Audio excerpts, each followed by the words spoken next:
everybody and welcome to today's video. Today I'm just going to do a fun short little video about camping in Utah. I've talked many times about my big Utah road trip that we did back in September of 2022, and along the way we did a lot of camping, some paid, some free. We really tried to do this trip on as much of a budget as we could, and finding free or cheap places to camp really cut down on it. So today I'm going to go through all of the places that we stayed. Like I said, some were paid, some were free, and for the free ones, I first wanted to do a little section on how I actually find free camping, and I have a whole video about how to do road trips on a budget where I go really into depth about finding free campsites and getting your road trips to be as cheap as possible. So I'll have that video below if you want to check it out and really get a lot more details about road tripping for cheap. So let's do a little in a nutshell version of how to find free campsites. The first 3 recommendations that I have are apps that you can just download on your phone, super easy. First is called The Dirt. This is a very basic camping app. You can find a whole bunch of different campgrounds on it. It allows you to do a lot of filters, say the length of your trailer, the different amenities that you want, or price. But keep in mind, sometimes the filters don't work correctly just based on what they put in for the campground. So if you're not really finding what you're looking for, try getting rid of some of the filters and searching again. That's just what I found works best with it. But it's a very nice basic app to find a whole bunch of different campgrounds. And to book the campgrounds, it usually has a link that takes you right to the campground's website where you can make a reservation on there or call and set one up. The next app is recreation.gov. This is the government's app. I really love using recreation.gov because these are usually really nice campgrounds. Like I said, they're maintained by the government, and there's usually not really any free campgrounds on here, but usually they're not too expensive. And I'll talk about this a little bit more later in the video as well, but sometimes just paying to have the campground reserved, to have that peace of mind that it's gonna be there, you're gonna have a spot no matter what, is sometimes just worth the extra money. And usually with paid campgrounds, you do get a lot more amenities. So I really like recreation.gov and usually find some of the best paid campgrounds on there. Another app that I really like is called iOverlander. This is where you can really find a lot of overlanding and free campsites. So it's pretty easy to use. It gives you a map. The only thing with it is that sometimes it's not really up to date.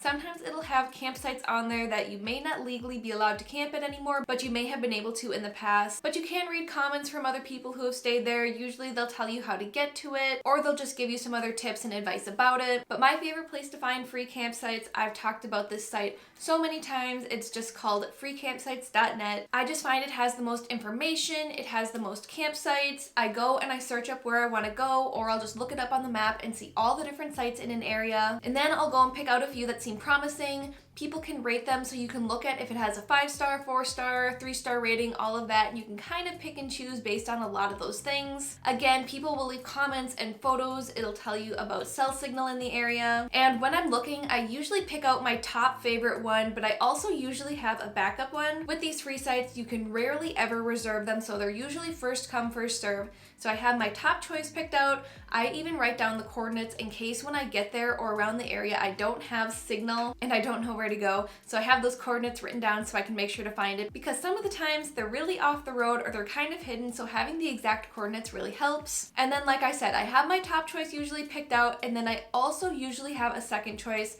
because they are first come, first serve. You never know if it's gonna be full, if you can't find it. So having that backup option just in case is really, really helpful and gives me a lot of peace of mind. So I love freecampsites.net. I find a lot of my free camping on there, and it's just one of my overall favorites. All right, so now let's get into the actual campgrounds that I stayed at in Utah. We went through all 5 of the national parks in about 4 days, so I'm gonna be talking about 3 of the different campsites that we stayed at. We did do some free camping on the way there and on the way back, but they weren't really in Utah, so I'm not gonna talk about them. So day 1, we did Arches National Park, and this is the only night that we actually reserved a campground, and we stayed at Ken's Lake Campground. This campground's about 20 to 30 minutes south of the park. You get to drive right through the town of Moab and look at everything and see all the little shops. This campsite was either $20 or $25, and the amenities are kind of lacking for that price in my opinion. You do get a fire pit, and there is pit toilets, but there isn't a sink, there isn't flushing toilets, there isn't showers, so there's not a ton of amenities here, but it is a really beautiful campsite. The lake is right nearby, you can walk to it, and there's a whole bunch of other walking trails. But like I mentioned earlier, sometimes just paying to have a campsite reserved that you know you're gonna have a spot at is worth it, even if the amenities aren't really there. But especially in busier places like Moab or near Arches, it was really nice to have a spot reserved for us and to just know we had a guaranteed spot. Alright, so for day 2, we did Canyonlands and Capitol Reef both in the same day. So we started at Ken's Lake,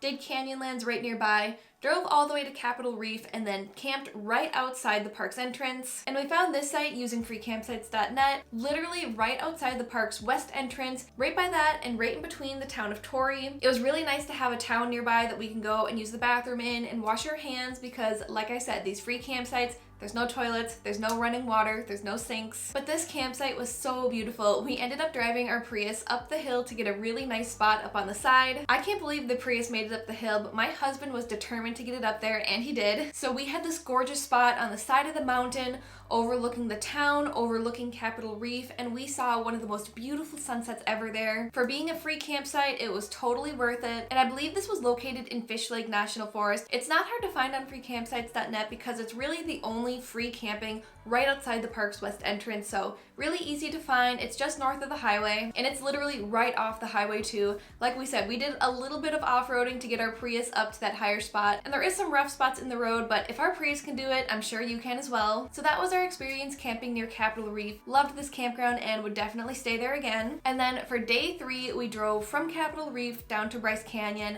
and for day 4, we did Zion. So we wanted to stay somewhere right in between the parks, and I did find a really nice free campsite that was right in between. It was about an hour or so south of Bryce and maybe 20 minutes from Zion. And this site was called Twin Hollows Canyon. It was another free one that I found on freecampsites.net. This one was really beautiful as well. We camped right along a little stream in this kind of sandy area. I heard other people in the pictures and the reviews say that there was a cave that you could go to. Unfortunately, we didn't have time to check that out because we did arrive right at sunset, and we wanted to leave really early in the morning to get to Zion to try and make it into the parking lot. We failed at that, but either way, we wanted to be right near the park and leave early. And when you're doing those free campsites, you don't know if you're gonna get a spot, and I'm really surprised that we got one here. This one again was right off the main road. We got there at sunset, and there was a decent bit of other people, but we did manage to find a spot. And we're just camping in a tent too, so we're able to really squeeze in those small spots, but we did see people with RVs. So again, just another very beautiful spot. Definitely would stay there again. And then for the rest of our time in Utah, we did actually stay at a hotel up in Salt Lake City. So those were the 3 campgrounds that we stayed at, how we found them, and all the information about them. If you have any questions about them,